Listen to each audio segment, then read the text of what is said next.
The Whistler, another signal mystery.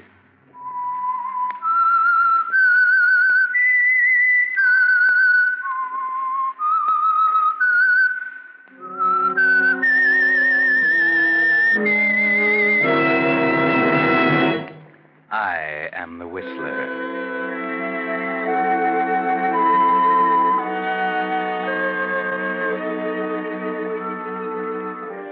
And I know many things, for I walk by night. I know many strange tales, many secrets hidden in the hearts of men and women who have stepped into the shadows. Yes, I know the nameless terrors of which they dare not speak.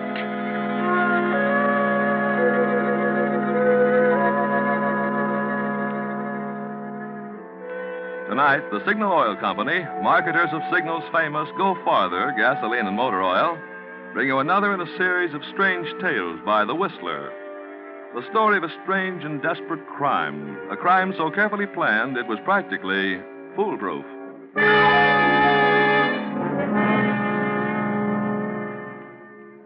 But first, I'd like to take a moment to tell you about Jack Henley, whose signal service station in Santa Ana, California, has been on the same corner for 13 years. While I was getting acquainted, it rather surprised me to find how many cars come to this station for lubrication. As many as 298 Signal Safety Chart lubrications in 1 month. You see, Jack Henley guarantees no squeaks for 1,000 miles. Because folks know that Henley stands back of his work like that, many drivers trust their car's entire care to his Signal station. One of his old customers, a doctor, recently remarked, "I've traded with Henley's Signal station for 10 years because I know my car will always be ready to go." Well, friends, there in a nutshell is one reason why so many drivers are switching to Signal stations these days. They know that Signal dealers, being in business for themselves, give the conscientious kind of service that keeps regular customers. And they'll be there, year after year, standing back of their work. These days, when cars must last, that's the kind of service you need. The kind you will find at your friendly neighborhood Signal oil dealer. And now, The Whistler.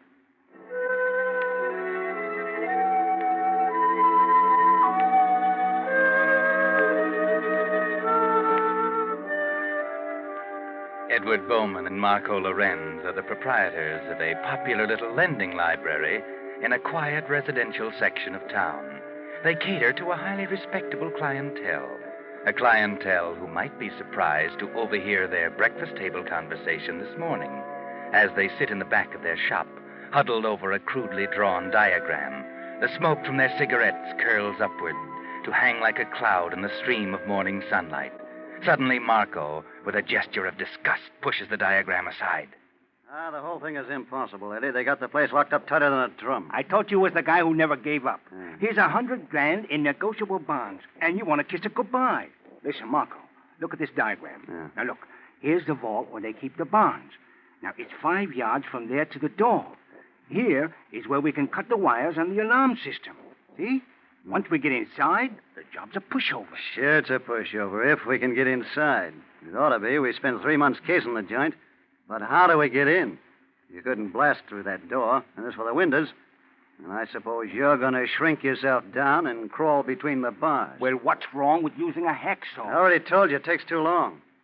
It's too risky. They've only got 2 bars on each window. If we could get 1 bar out, I might be able to squeeze through. What we need is a 9-year-old kid. A small 9-year-old. Yeah, one with a criminal record preferred. Hey, are you still planning to fence the stuff with Jake? Yeah, right after we pull the job. I'm not taking any chances. Jake will give us $50,000 for the bonds. And then we're sitting pretty. No hot money, no stolen goods. Yes, sir, we'll be sitting pretty. If we could only dream up a way to crack that office. Don't tell me we got a customer this end. I'll go. Oh, good morning, Mrs. Miles. Good morning, Mr. Bowman. I brought someone in to meet you. This is Mr. Johnson. Well, how do you do? Put her there, Bowman. And the name is Shorty. Shorty Johnson. Known to millions as the small change kid with a $1 million personality. Well, just call me Eddie. Shorty is my new tenant. Your new tenant? Yes, he just came in from the east. He plans to go to work in the aircraft industry. Fuses, you know.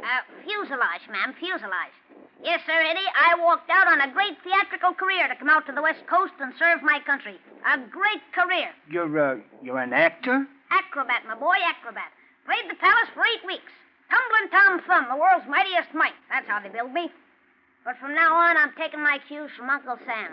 Yes, sirree. Well, now then, what have you got in the way of a rootin', tootin', hair-raising yarn? Well, I got That was the first thing Shorty asked about when he moved in, Mr. Bowman, where he could get books. I think you're going to have a very steady customer on your hands. That's right, Eddie. I'm a sucker for exciting literature. Mysteries, westerns, spicy stories, anything. Yeah. Well, we got a new mystery called Another Man's Poison. It's a bestseller. Nah, I'm tired of poison. Haven't you got something with a lot of gunplay in it? You know, an old-fashioned gangster story with lots of shooting? Yeah, well, let's see now. Hey, what's keeping you, Eddie? Oh, sorry, Mrs. Miles. I didn't see you. Oh, hello, Mr. Lorenz. Marco, this is Mr. Johnson, Shorty Johnson. Huh? What are you staring at, brother? Haven't you ever seen a midget before? Oh, sure. How are you? Shorty just came in from the east. He's renting a room over at Mrs. Miles. Oh, I see. Yes, Shorty's quite a bookworm. That's why I brought him over this morning. I told him you boys had the best rental library in town. Well, I hope he's as good a customer as you are, Mrs. Miles. Well, I guess we might as well push off, man. Nice meeting you, boys. I'll see you around. Yeah, you bet. Sure. Goodbye, Mr. Bowman. Mr. Lorenz. Goodbye. Goodbye. Now I've seen everything. The richest dame in town takes in a roomer. Oh, why not? She's got plenty of room to spare. Yeah, I guess so. Friendly little guy, wasn't he? Oh, Shorty? Yeah, kind of a character. How big would you say he is? Huh? Oh, about 4 feet tall, 75 pounds. Why? Just the right size. Sure. Just right. What are you talking about? Oh, nothing. Just an idea I had.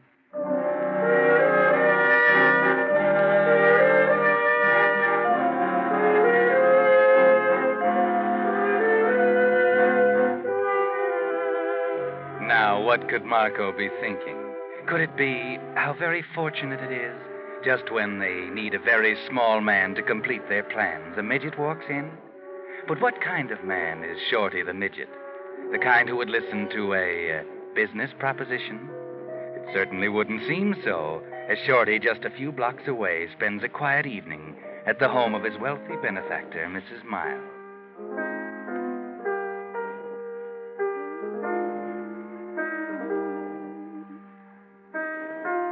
Ha! She got him. Right between the eyes, too. Hot dog. What are you reading now, Shorty? Temptations of a Gun Moll. The boys just got it in today. I suppose this one is a regular humdinger? A pipperoo, to say the least, ma'am. You'll have to read this one, Mrs. M. Make your blood pressure zoom right up to 300. Yes, sir, just what the doctor ordered. Shorty, what would my friends think if they caught me reading Temptations of a Gun Moll? Only trying to improve your education, ma'am. I used to teach school, you know. My, you've certainly had a checkered career, haven't you? Checkered is the word for it, ma'am. But no more. From now on, it's a time clock and a pair of overalls. Oh, then you've heard from the plant? Yep. I'll start to work any day now. A simple, honest toiler. That's my new role in life. Well, that's fine.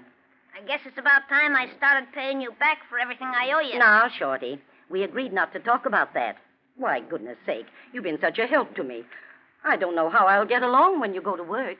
On the contrary, Mrs. M., on the contrary.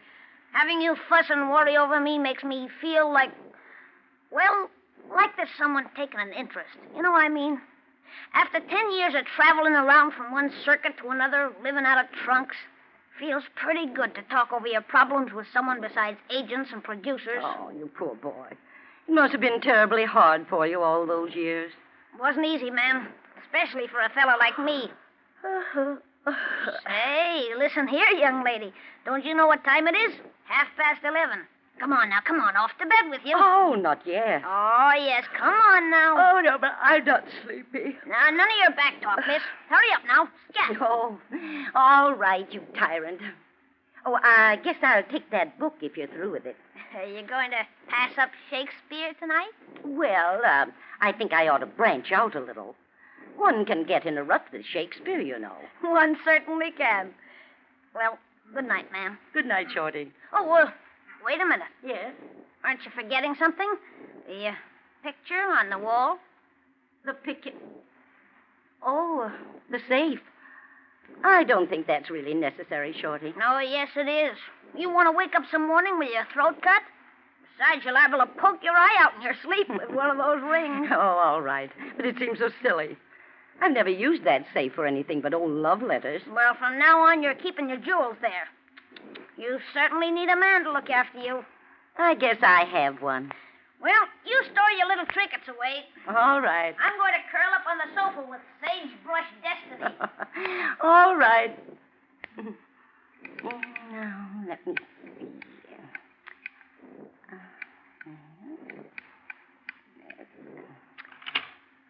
Now, my rings, bracelet, brooch.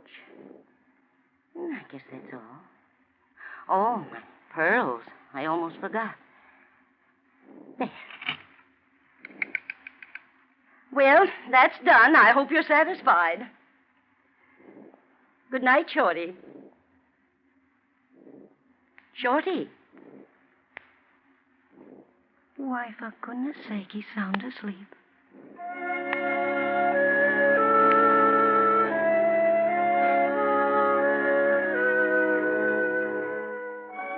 Yes, the little man is sound asleep. The tight, sharp little face is relaxed now, and the lamplight reveals a network of fine lines around the eyes, a tired droop in the lips. The old lady smiles down at the small, strange figure on the couch. Then she turns off the light and quietly leaves the room.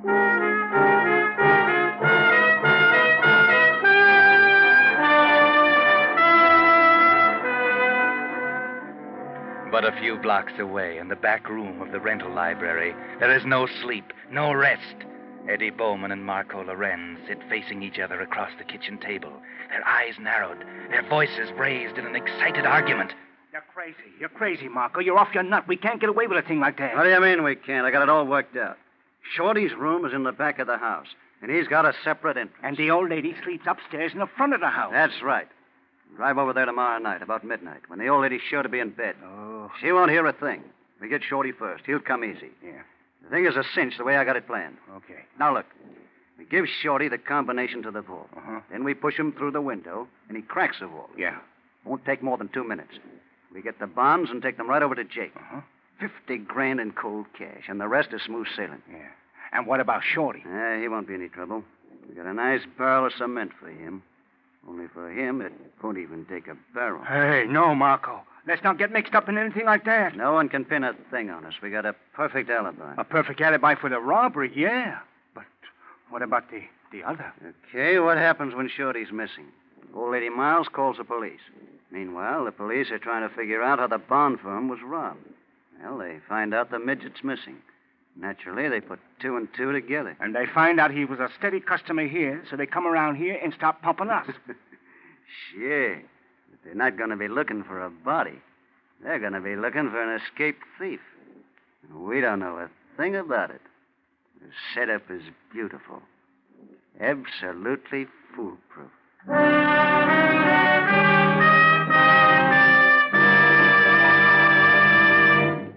You are listening to The Whistler, another Signal mystery brought to you by your friend, the Signal Oil Company, marketers of Signal's famous Go Farther gasoline and motor oil.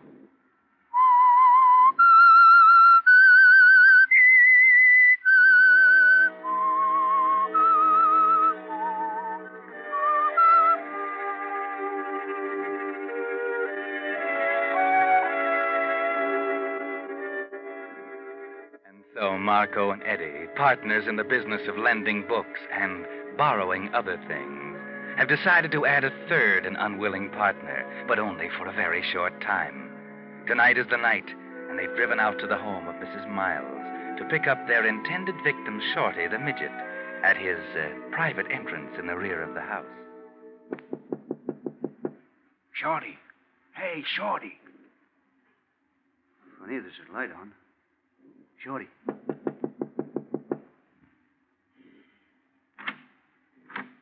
Who is it? Eddie and Marco. Yeah, we just dropped over for a little visit. Well, it's awfully late. I was just getting ready for bed. Well, we just stay for a minute. Well, I really... Hey, what goes on? What are you packing for? Well, boys, I guess you got me cornered. I couldn't pass my physical over at the plant. I'm leaving tomorrow morning. Leave? What? Yep. I wired my agent. He's got a great part for me in a New York show. So you're walking out, huh? Going back to the big dough. Oh, gee, fellas, I don't want you to think I'm a heel, but what else could I do? Get away from that suitcase. Marco, please be careful. I've got everything all neatly packed. I thought you were trying to hide something, you little rat. Trying to get away with one of our books, huh? Hey, what do you know? Sagebrush Destiny. A brand new one, too. Oh, please, Marco, I didn't mean anything bad. I just didn't have time to finish it. I was planning to send it back, honest. Where's the other one? Temptations of a Gun Moth. Mrs. Miles is reading it. Oh, don't be so, Marco. Here, take the book. Put that book back in the suitcase. But I thought... You heard what he said. Well, say, what's the idea? Eddie, what... We mean business, short stuff. Now, come on, snap into it. Sure, Eddie. Now close the suitcase. Okay. Say, what's all this about, fellas? I don't like practical jokes. Shut up. Okay, Eddie. Eddie, what are you... Eddie! You take him to the car. I'll bring the suitcase.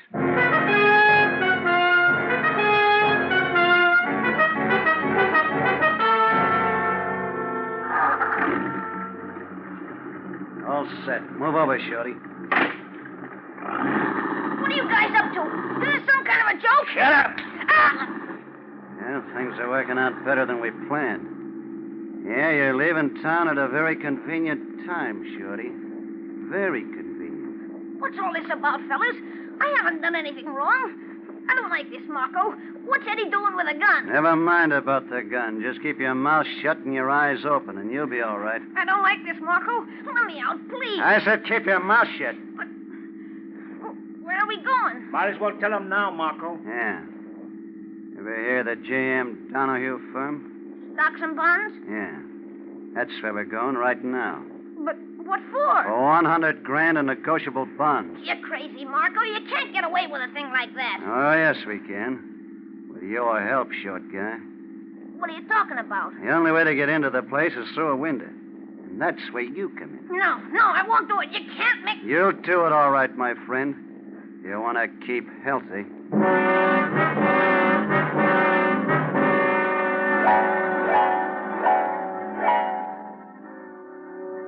Poor Shorty. Either way, it's not going to be so healthy for him, is it? But he doesn't know that as the car pulls up to the curb at the rear of a small building, and the three of them alight. The preliminaries are over quickly. A snip of the pliers and the emergency alarm system is cut. Eddie goes to work on the window. A few twists of Eddie's jimmy and... There. As easy as slicing a cake. Okay. Here, Shorty. Combination of the savers on this paper. Can you read it? Yeah, I guess so. Okay, now when you get inside, the vault's just a few feet to your right. Go straight there. Open it and get the stack of bonds. And bring them straight back here, understand? Yeah, I understand, Marco. And listen, you little runt, no funny business. We can see every move you make. We ain't got these rods for looks, see? I know. Okay, come on, Shorty. I'll give you a boost. Give me your hand. Here. Okay. All right, grab hold. That's right. Atta boy. You can squeeze through the bar sideways. That's it. In you go now. Okay? Okay. All right, get going. And don't waste any time. Do you think he can crack it, Marco? You'd better. It's a simple combination. If there's any trouble, we'll know he's stolen. Hey, he's turning the dial now. Huh? Hey, that's right. 4 to the left. Yeah. Now right. 2. Then back. Okay, that should be it. Put it open. He did it. Yeah. Hey, he's getting the bonds now. I told you it'd be a pushover. Did you fix it with Jake to take the stuff tonight? Yeah, I told him we'd be there at 2:30. It's 20 after now. Good. Okay, Shorty, don't bother to close the vault. Just bring the stuff over to the window. Okay. Here it is, you guys. Look at that lettuce. 100,000 smackers right in my hand. Not bad, huh, pal? Hey, listen, Marco, give me a hand. I can't get out of here by myself. Hurry up, I gotta catch a train. Yeah. Maybe you're going to catch a train. Okay, here. Get my hand. Wait a minute. I heard you. What did you mean? What are you talking about? What you just said. Don't waste time. Take my hand. No. What did you mean? Maybe I'd catch a train. He didn't mean nothing, Shorty. No, I was just kidding, Shorty. Come on, take my hand. No. I thought you wanted to get out of there. No, I see it now. You're going to kill me, so I can't squeal on you. Now I see it. No, listen, Shorty, no. We'll even cut you on the take, honest. Only just come on down. Get out of there. No, now I see it. I'm going to stay here. Stay here and wait for the cops. Marco, he's running back. He's going to hurt you. Eddie! What's the matter? I got him. He won't blab to the cops You now. crazy fool. We had a perfect alibi, and you had to butcher. Yeah, but Marco, I... Never mind. There's no time to talk now. Let's get out of here.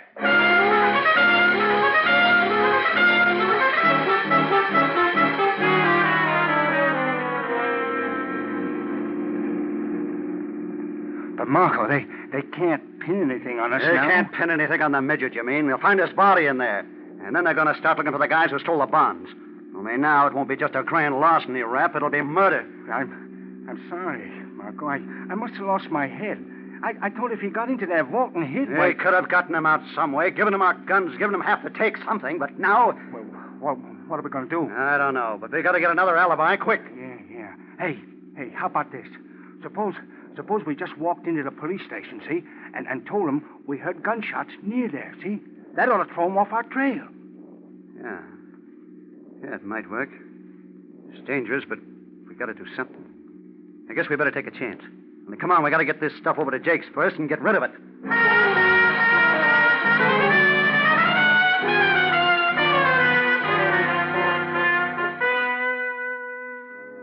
Pretty risky, isn't it, Marco? 100,000 in bonds missing, and a body lying at the door of the open vault. And you're going to walk into the police station and tell them about it. But, well, it may work. Anyway, you feel better about it now that Jake has the bonds and you have the cash safely put away. And the desk sergeant doesn't seem too interested when you walk in and start to tell him about it. Where'd you say you heard these shots? In the vicinity of 4th and Powell Street. How long ago? About 15 minutes, I guess. Uh-huh. Yeah, what took you so long? That's not that far from here. Well, you see, at first we thought they might be backfires from a car. So we drove on a ways, and we talked it over and decided to come back and report it. Okay. Hogan, take down their names and addresses.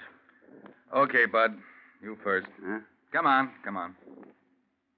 Marco Lorenz. Marco Lorenz. Address? The Bowman Lorenz Library, Ridgely Street. Ridgely Street. Okay. Your name? Edward Bowman.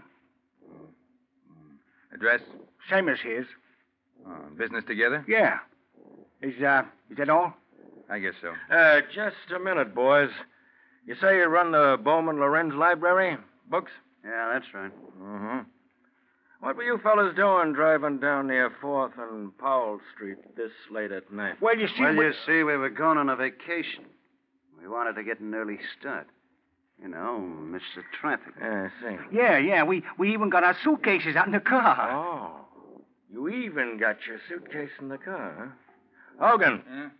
Maybe you better run out and take a look at the car. Yeah, and you'd better bring in the suitcase. Okay. Hey, what's the idea? It's dangerous to leave valuables in a parked car on the street at night. You wouldn't want it stolen now, would you? Yeah, but we were just leaving. Yeah? Well, if you don't mind, I'd like for you to stick around for a few minutes. You see, I'm very much interested in books. Books? Yeah. This one, for instance. Called Temptations of a Gun Moll. Ever see this one before? Why, I don't know. That's funny. Because it has your stamp on it, see? The Bowman Lorenz Library. Yeah, well, where'd you get that book? Oh, I picked it up a few minutes ago. Oh, good, Hogan. You got the suitcase? Yes, sir. Well, gentlemen, I've been thinking about taking a vacation myself, and I'd like to see what to take along. You won't mind if I just take a look at what you're carrying, will you? You can't do that. You can't search a person's possessions without a charge against And them. who knows? Maybe I've got a charge. What? Maybe the charge is suspicion of robbery, shall we say? Okay, Hogan, open it up. Robbery? That's ridiculous. Is it? What'd you find, Hogan? Well, nothing much, Sarge. Kids' clothes. Hey, wait a minute. There's something down here at the bottom. Hey, Sarge, take a look. Yes, that's what I was looking for. What'd you find? As if you didn't know. Jewels. I suppose you didn't think they'd be missed this soon. But we got an emergency call to go out to Mrs. Miles' house about an hour ago. Shorty. Listen, you can't pin a jewel robbery on us. That old dame can't do that to us. We know who did it, no matter what she told you. She didn't tell us anything. When we got there, she was sitting on a sofa with this book in her hand. So what? But she wasn't reading. She couldn't. You see, she had a little round bullet hole right between the eyes. No. Lock him up, Hogan, on suspicion of murder.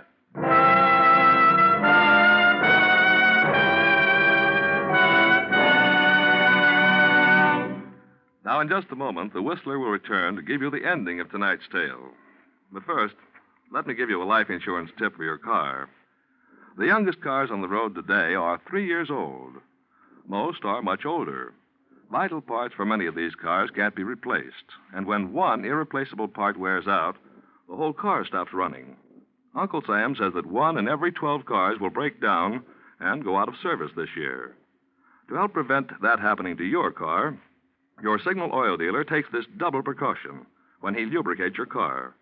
He has a safety chart on which the engineers who made your particular car show every lubrication point and the exact oil or grease it should have. Before he returns your car to you, your Signal dealer checks every part against this safety chart. Not just once, but twice. That's your double assurance that no irreplaceable part on your car will be left unlubricated and thus wear out. It's typical of the extra thorough job Signal dealers do to help today's cars go farther. If it's been 1,000 miles or 2 months since your last lubrication, now's a good time to get acquainted with your neighborhood Signal oil dealer. Make a date tomorrow to have your car Signal safety lubricated. And now, back to the Whistler.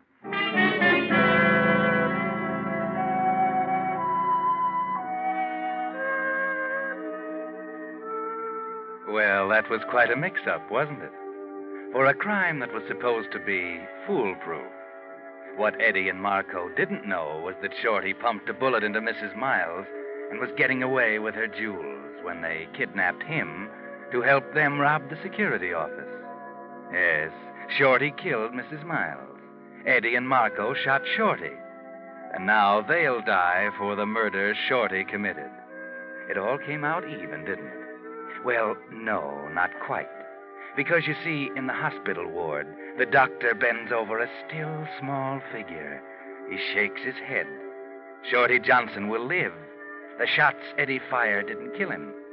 So Eddie and Marco will burn for a crime they didn't commit. And Shorty will go free for it. Yes, free. But he won't get off without paying. Oh, no. Because as a result of the gun wounds, the mightiest might of them all, the tumbling Tom Thumb, who lived by his agility and skill, will lie helplessly in his bed all the rest of his life, a hopeless paralytic.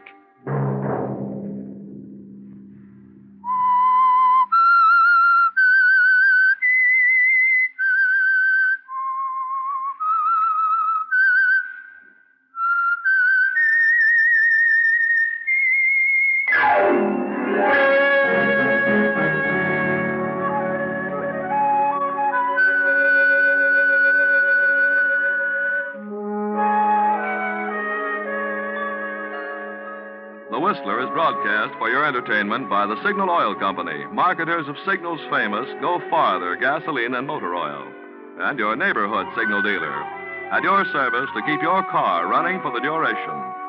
The Whistler was produced and directed by George W. Allen. The story was by Harriet Reig. Music composed and conducted by Wilbur Hatch. This program is being transmitted to our troops overseas by the Armed Forces Radio Service. Next Sunday night at 7:30, the Whistler will bring you another Signal Mystery. Bill Pennell speaking. This is CBS, the Columbia Broadcasting System.